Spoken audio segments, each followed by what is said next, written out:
10 जनवरी 2026 तक पश्चिम बंगाल की मुख्यमंत्री ममता बनर्जी प्रवर्तन निदेशालय ईडी की कार्रवाई के बाद तेज होते राजनीतिक और कानूनी टकराव के केंद्र में है। 8 जनवरी को ईडी ने IPAC Indian political action committee से जुड़े दफ्तरों और आवासों पर छापेमारी की थी, जो सत्तारूढ़ तृणमूल कांग्रेस टीएमसी से जुड़ी एक राजनीतिक कंसल्टेंसी मानी जाती है। यह कार्रवाई कथित कोयला तस्करी से जुड़े मनी लॉन्ड्रिंग मामले की जांच के तहत की गई, जिसके बाद पूरे राज्य में राजनीतिक हलचल तेज हो गई।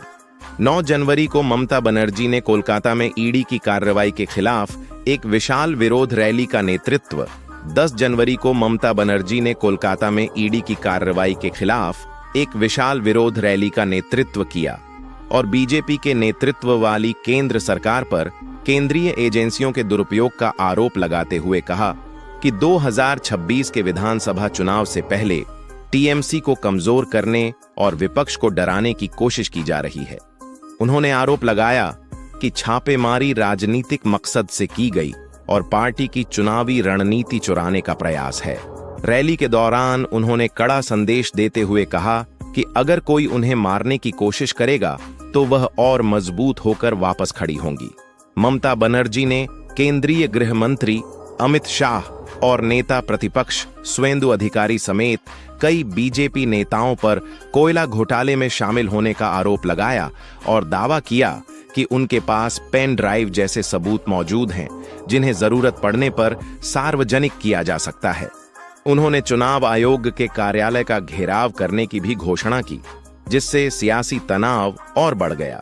इस बीच ईडी ने ममता बनर्जी पर जांच में बाधा डालने, छापेमारी के दौरान दखल देने और दस्तावेज हटवाने का आरोप लगाते हुए कलकत्ता हाईकोर्ट में याचिका दाखिल की और एफआईआर दर्ज करने की मांग की।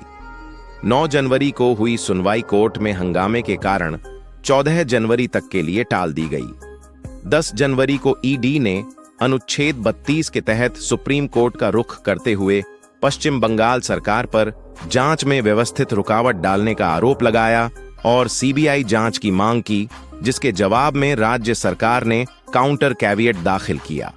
इसी दिन ममता बनर्जी ने मुख्य चुनाव आयुक्त को पत्र लिखकर मतदाता सूची के विशेष गहन पुनरीक्षण को प्रवासी मजदूरों के प्रति असंवेदनशील बताया और आरोप लगाया कि यह सुधार के बजाय मतदाताओं को बाहर करने की कोशिश है, जो 2026 चुनाव से पहले बंगाल को निशाना बनाए जाने के उनके आरोपों को और मजबूती देता है। बीजेपी ने ममता बनर्जी के रुख को असंवैधानिक और राजनीतिक हताशा करार दिया है, जबकि कई विपक्षी दल उनके समर्थन में सामने आए हैं और केंद्र सरकार पर जांच एजेंसियों के दुरुपयोग का आरोप लगाया है।